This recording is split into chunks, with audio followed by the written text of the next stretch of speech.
To introduce the young professor Binh Danh. He was born in Vietnam in 1977, and he'll tell you about how he escaped Vietnam with his parents as one of the boat people. And keep in mind that 50% of all those people that set sail did not survive the journey. So Binh began with an incredible adventure, which informs his art. You'll see this in the series that gave him international notoriety by discovering how to print photographs using chlorophyll on leaves. It's an incredible series, and he came up with this most spiritual and soulful solution about what images to print on exotic tropical leaves. And then we'll have a chance to see what he's doing lately in his Daguerreotype van. Binh received a BFA degree from San Jose State in 2002. At the young age of 25, Binh was one of the youngest people ever invited to the very elite Stanford MFA program in all the arts. The year that they selected Binh, they took one person in photography from the world and one person in painting from the world. So it's an incredibly prestigious program. And that's where he received his MFA. Then he went on, got snatched up to teach at Arizona State for a few years. And then luckily, San Jose State is so fortunate to have him teaching voodoo processes. And he's one of the world experts in tampering with antiquated photography. As you saw in his bio, his work is in all the major collections. He has multiple artworks in the De Young Museum, the George Eastman House, and many others, San Francisco Museum of Modern Art, Philadelphia Museum of Art. Join me in welcoming this amazing young artist and professor. Welcome, Binh. Well, thank you so much, Brian. And Brian was one of my mentors when I was at San Jose State. So I carry him into my classes every day. I think about Brian Taylor. Only the toxic parts that are in you. I think so. Oh, wonderful. Well, I really appreciate you coming by today to learn about my work. Let me start off with our dear teacher, the Vietnamese Buddhist monk and peace activist, Thich Nhat Hanh, who passed away recently this year. So this is from Thich Nhat Hanh's book, At Home in the World. In this book, Thich Nhat Hanh mentioned about mindfulness, and he said, mindfulness must be engaged. Once we see that something needs to be done, we must take action. Seeing and action go together. Otherwise, what is the point of seeing? And I want to emphasize that question again, what is the point in seeing?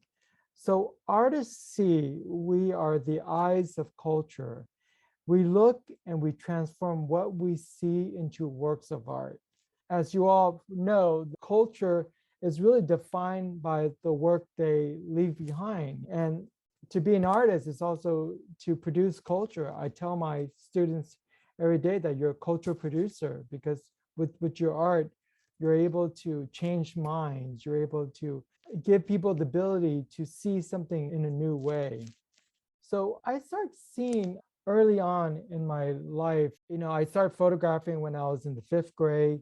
My father bought me a camera to go camping.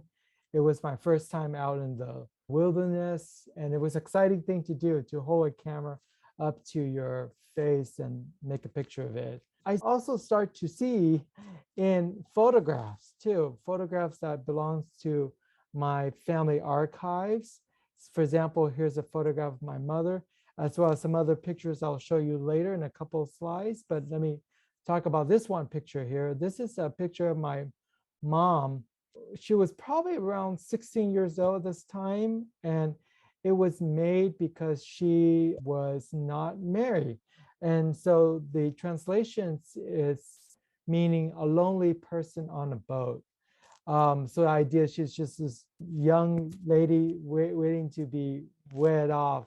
So my parents' marriage was arranged. It was arranged through photographs. And I kind of think about how magical that was back in the days. You just trade photographs.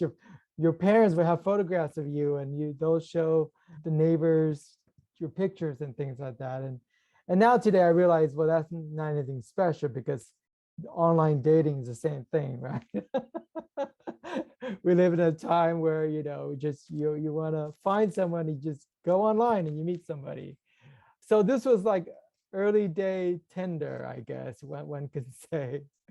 But she didn't know that this man that she's going to marry, my dad, one day is going to take a family on a boat to escape Vietnam after the Vietnam War. So the boat sort of growing out of my mom's head was sort of like foreshadowing her future too of what's going to happen. So this is a picture of my father holding my sisters and my mom holding my brother. And these were made at a refugee camp in Malaysia while we waited for asylum. And again, just showing you some family photographs, but these pictures are made for a reason of processing application for asylum, right? They're governmental pictures that are used for IDing people, numbering people, giving people some sort of identification. Once they left Vietnam, they become displaced people. So this is an effort to start to assemble some sort of record for refugees. This is me. So I'm the youngest of 4 kids. And this next one here, I'm the baby here. And of course, after settling in San Jose, I grew up a little bit, and that's me there. You still have the same pants, though. That's okay. I still have the same fashion, yes. The one in black and white was the one made in Vietnam. And my grandmother gave me that picture when I visited her for the first time in 1999 when I was a student here at San Jose State. I went to Vietnam for the first time in my life, met my grandmother, and she gave me this picture. And this was my first time ever in my life that I saw a picture of my family in Vietnam, especially a picture of me in Vietnam. And it's also done in a studio, so it's not like a picture out in front of a house or out in the environment. But when I saw this picture, it looks really familiar for me. And I was sort of shocked in ways because when I went back to the US, I realized that there was another similar picture of my family as the one that was made in San Jose at the Japanese tea garden. And I was just very shocked by the similarities between those two pictures. The black and white one was made in Vietnam and it was made in front of a backdrop, but that backdrop also looks like the one in San Jose. So there's some sort of interesting coincidence that happened in these family photographs. Other pictures, I mentioned a camping trip in the 5th grade, and this is photographs from my camping journal, photographing with this point and shoot camera, looking at it through the viewfinder and just pointing at things that I want to capture, I want to preserve, and even today when I look at this journal, I still have that sense of wonder when I was at that time making these photographs. And then other sort of pictures and imageries that sort of became part of my consciousness is just watching Vietnam War movies growing up. I knew that my family and I left because of the Vietnam War.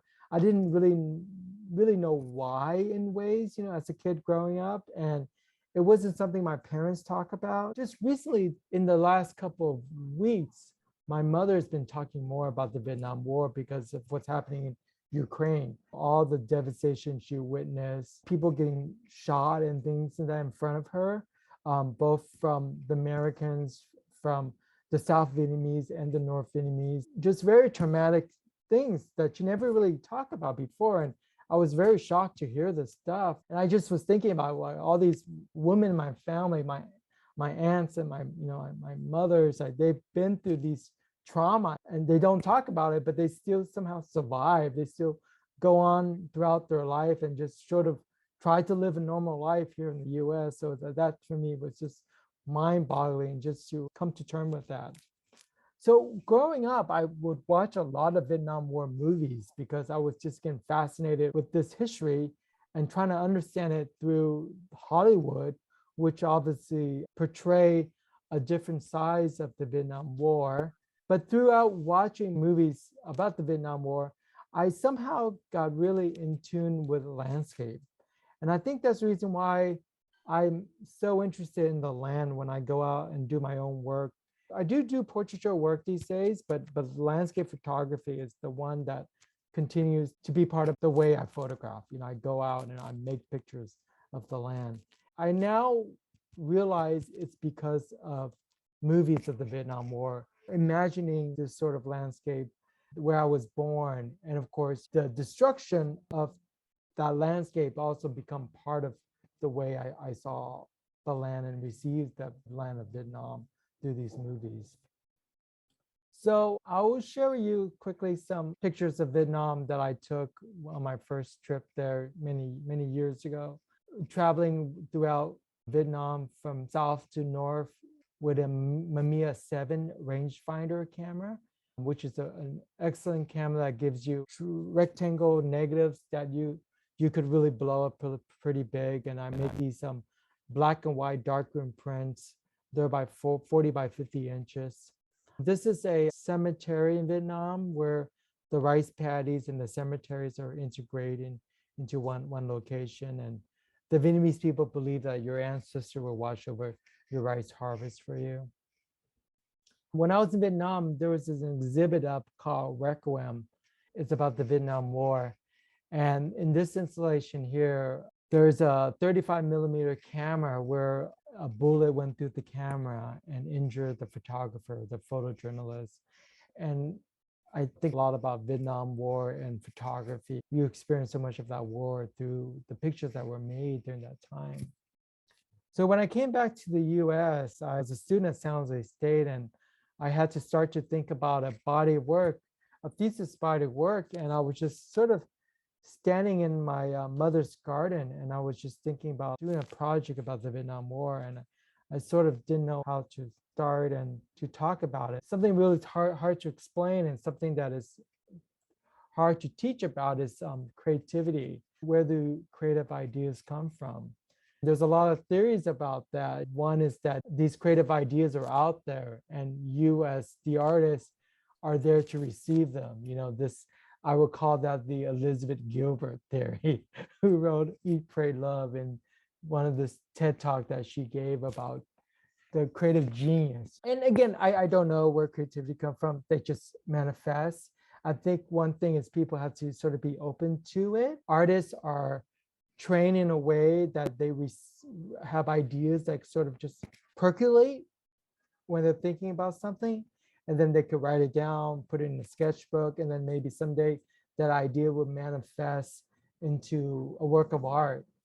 So when I was standing in my mother's garden, I was just looking at the leaves and the plants, and she had this wild garden, and still have this garden today that's really like no planning. It was almost like jungle-like. And it's something really interesting too, because I think a lot about other Vietnamese family who have gardens, and I'll show you a body of work about gardens later on. But their gardens are like really wild, just like overgrown, and I wonder it's just that sense of making it feel like where they're from, Vietnam, this sort of dense tropic environment that they're trying to recreate here in the US. So I was standing in the garden and I was looking at the plant, and I was just thinking, well, is it possible to put an image on a plant, on a leaf? And through the just idea of trial and error, I developed a process I call chlorophyll printing, where using the chlorophyll pigment in leaves to capture the image. So how this is done is I take a living leaf and I place a transparency over that leaf. And the transparency is, as you all probably know, the days when we have overhead projector, we have this transparency that has the image on them that we projected. Well, in this case, I use these large transparency. I contact print that onto a leaf and contact print that in the sun for several days. And through the heat of the sun and the light, it will bleach out the chlorophyll. And then you have something called a chlorophyll print. I call this body of work immortality. Immortality is like living on, and the idea that the war itself, even though it ended, let's say 1975, but it continues to live on in the landscape through the materials that was left after the Vietnam War and how they decompose and become part of the land. I'm amazed that our bodies are just made of atoms, and these atoms are recycled. They become other things, so they do live on, but we as conscious human beings, we we die. We don't live on, but the material that makes our body do live on. And for me, the work is very scientific, even though one might think about it in a very spiritual way, like nature having memories of the trauma that happened on the particular sites, and remembering it, not letting it go. And there's, this, as we all know, there's something haunting when we go to a place where we know something bad happened, right? It is sort of that spirit and that ghost is in the ether of that environment. So the work sort of talks about that, talks about ecology, and it talks about memories and war and environmental issue. This one here is a picture of the Buddhist monk Thich Duk, who set himself on fire to protest the South Vietnamese oppression on the Buddhist community, who they couldn't fly their flag, as well as the continuation of the Vietnam War. And this picture obviously really affected me too, because again, just seeing a monk set himself on fire for a protest, and I, as a kid, didn't understand why someone would do that. And again, seeing all the flame and smoke coming off his body, and that for me sort of again re-entering itself into this part of the universe that is non-consciousness. It has another form of consciousness that we were not able to tap into, right? This universal consciousness. And moving forward, some other slides here. This is another body work where I was affected by this photograph here made by Larry Barrows of 4 Marines recovering the body of a comrade under the fire. And I was thinking of the American soldiers who died in Vietnam, and how in a scene like this, how their bodies being dragged across these grass fields. And so then using the idea of grass, I printed their portrait onto leaves of grass and then appropriating pictures from the Life magazine called One Week's Dead. And this process itself is amazingly, it's also a 19th century process. This is a picture of a man named Hippolyte Bayard Sr., whose son, Bayard Jr., also invented a photographic process. And that story is gonna be a side note, but I'll go back to the father. And if so, every year the father will give a basket of fruit to his friends and family. And in this basket is a special peach that has his signature on it. And how he got his signature onto the peach was when the peach was growing, he covered the peach up with a black bag so it can grow, but it can only grow in darkness. And once the peach is about to be harvested, the black bag is removed. Then a cut stencil of his name is taped to the skin of the peach. And then after a couple of days in the sun, the peach will ripen, and then you have the signature.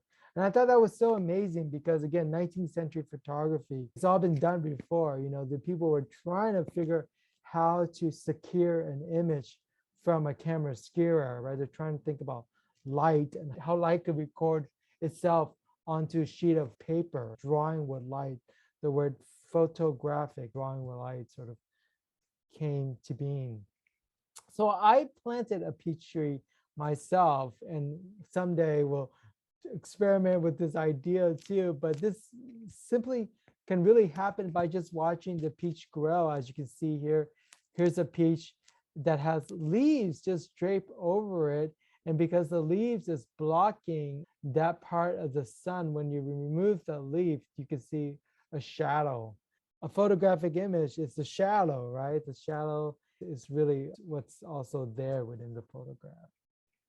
And of course, these days, people are using this idea in writings on an apple here.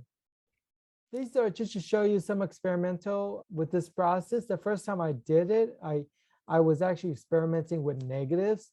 So I'll clamp something simple like this circular image onto a leaf, and then leaving that in the sun for several weeks. And it actually takes quite a long time.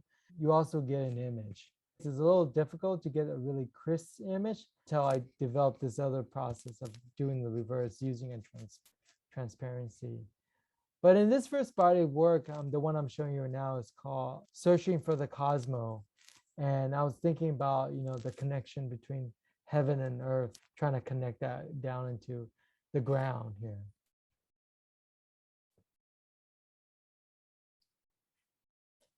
I work as a photographer. I just don't do chlorophyll printing, but I also do, as you can see, black and white photography. I could do color photography.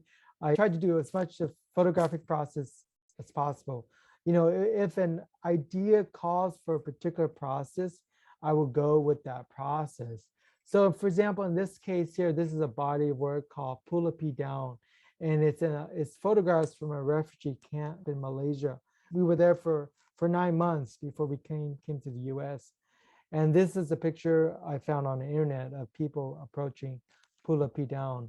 And this is Pulapi Down in 2003 when I went there right before graduate school to have a body of work to think about while I was in graduate school.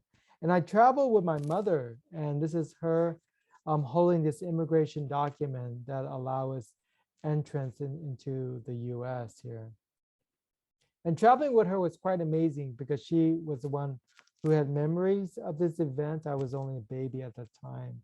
And she would just tell me these amazing stories. These memories would just trigger when she's there. And then she would just point out things, it's just amazing just to watch her on the island. This is a boat that was pulled, a fishing boat that was just pulled from the ocean and placed here in the jungle. So the motifs of boats is throughout the island. People are always thinking about this vessel that carried them to safety, if they made it that far. This is a Catholic church. It was very haunting to walk into the ruins of this church and find this Christ figure had fallen off the cross and left leaning there. So this is sort of a documentary project, using black and white photography to document my trip. Also on the island, mythological stories and legends were created. And one was about a spirit named Father Bidon who saved people from drowning. So families would dedicate plaques to him and they will thank him for saving them. Part of the monument here shows a man pulling a woman out of the ocean. So it was amazing to come across these stories, these were just left there for someone to witness. And then we also found these letters. So these were governmental records that were left there. A lot of them date back to 1980. So my mother and I tried to gather as many as we can carry off the island because we knew these were people's stories. A lot of these letters were testimonies. We also found governmental records that are really painful to come across. For example, here, this is called a boat sheet. And a boat sheet is a record of the people on a boat when the boat was saved. And, it's a census of how many people were on the boat, how many survived and their occupation. And on this boat sheet here, official wrote 22 people die on the sea by tide, which means 22 people were murdered by Thai pirates. Family will carry their life saving with them. So they were prone to being attacked by pirates. And there was only one survivor on this list. So Tran Chi Chong, born in 1975. And at that age when he was rescued on November 3rd, 1986 at 3 a.m., and he was only 15 years old, right? They put his occupation as a student. So I was very fascinated with these stacks of paper and using the chlorophyll printing process. I printed the writings onto leaf. So here you go. So other bodies of work that involves the chlorophyll printing process here is another body of work about a devastating event that happened in Southeast Asia. This is about the Khmer Rouge genocide. In 1975 to 1979, almost 2 million people lost their lives to murder and famine when the Khmer Rouge forced the urban population into the countryside to fulfill their idea of a agrarian society.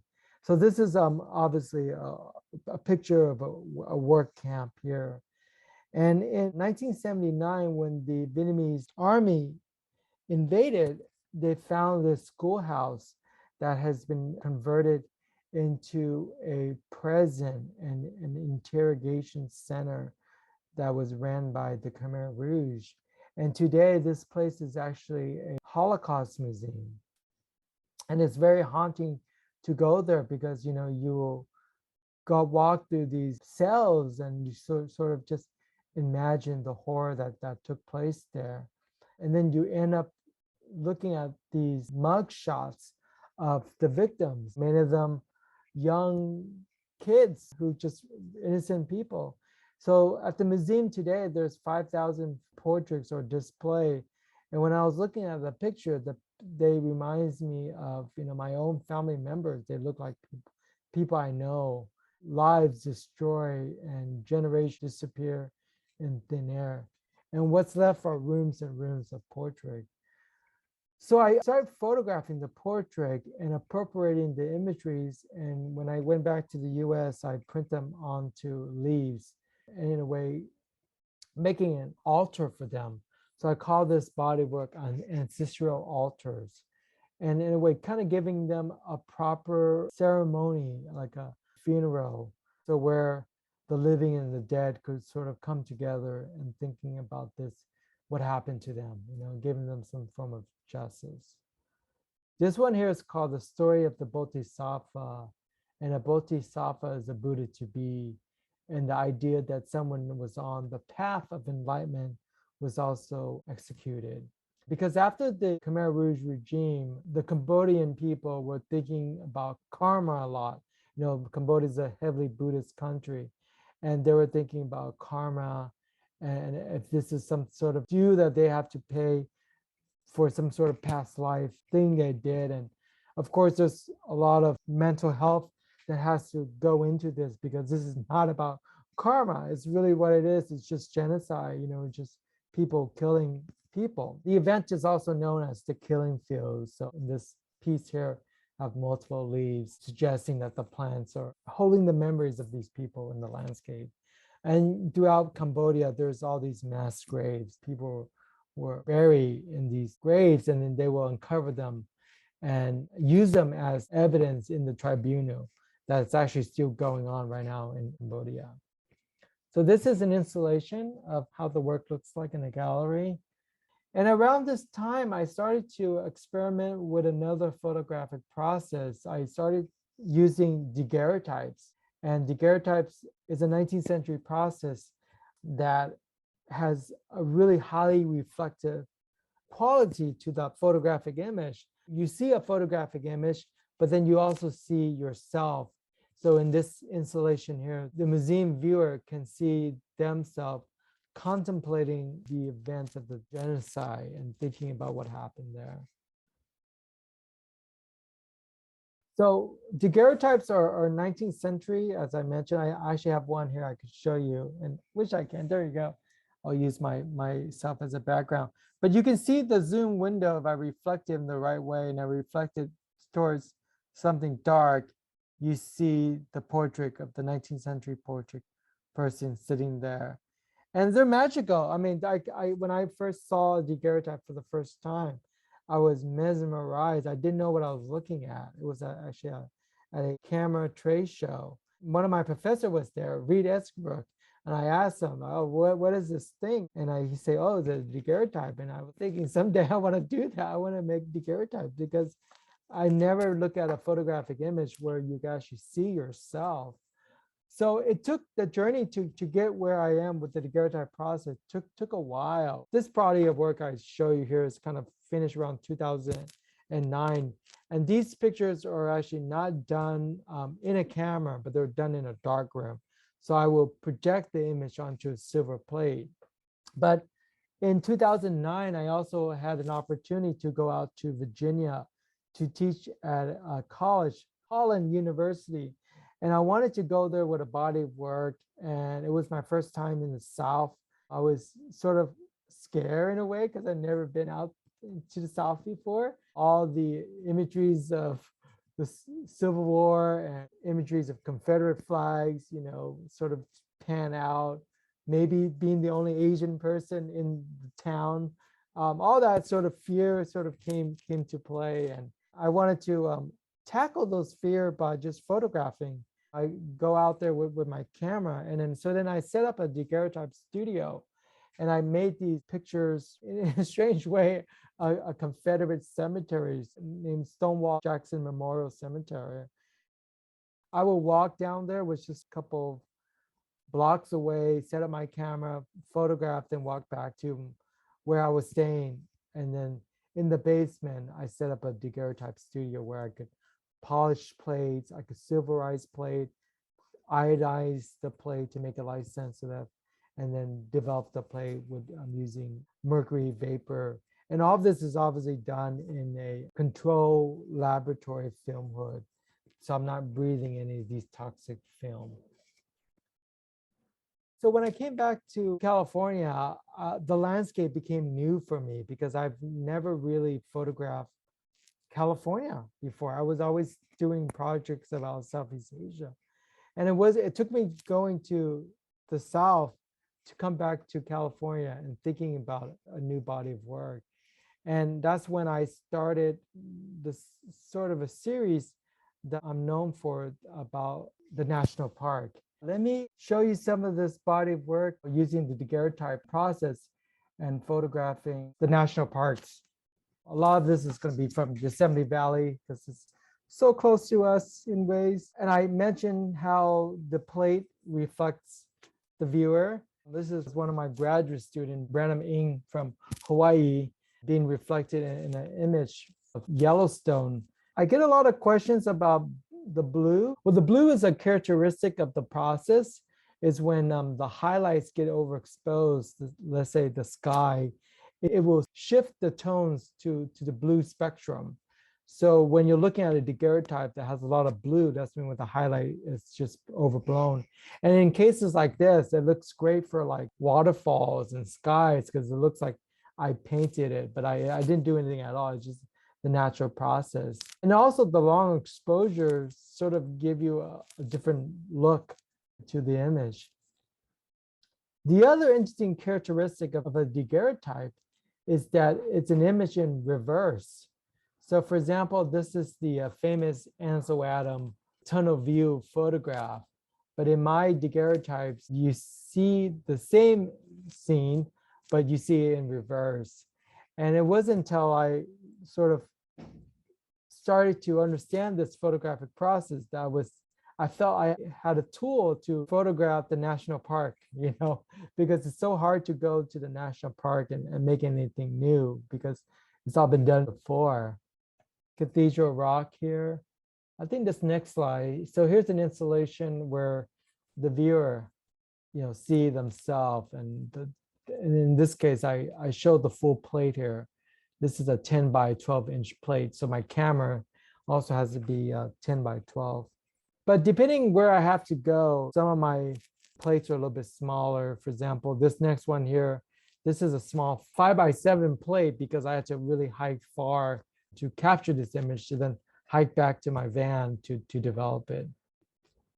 Sequoia National Park, as well as Death Valley National Park. And then this is Dante's Point in Death Valley. Grand Canyon. And for example, a picture like this right here, you can barely see it, but there's a person here and he's looking at his phone. So it kind of harkens on the issue of technology, but it reminds me of pictures like the one made by Louis Daguerre of the picture of a person getting the boot shine, right? And this exposure was about like 10 minutes long. And within that 10 minutes, he stood still long enough to be recorded into history. Other scenes like this is Old Faithful in Yellowstone National Park. And when I first photographed Old Faithful, I just photographed the geyser going off. And it didn't really make sense when I developed the plate. I couldn't tell what I was looking at. And then just simply pulling back and including the audience, in a way, the participant in this event, it tells a fuller story of people in the landscape.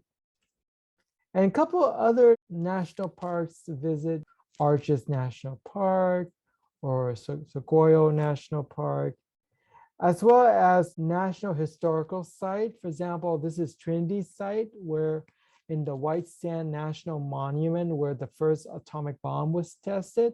And there's an obelisk that sort of marked where that bomb exploded. And every year, there's 2 Saturdays that the military open up the White Sand Missile Testing Range where the public could come and visit. So this is a family standing in front of the Fat Man plutonium bomb that was dropped on the Japanese city of Nagasaki on August 9, 1945. And then this is Manzanar National Historical Site, where Japanese Americans and Japanese nationals were interned during World War II. Thank you, my friend. I think he did a great job of explaining the spirituality of his imagery on leaves, but I just am so moved by that work. And just the notion that during war, a lot of bodies go into the earth unwillingly, but they go in the earth. And just imagine if their spirits were pulled in by roots, by leaves, and that we live in other ways, in plants, or that we're part of the plants. Such a powerful thought that our bodies did nurture other life. Brilliant idea, Ben. Thank you so much, Brian. Thank you, my friend. Keep on going. The world needs you, and you're doing great things. Thank you all. Take care. Enjoy the journey.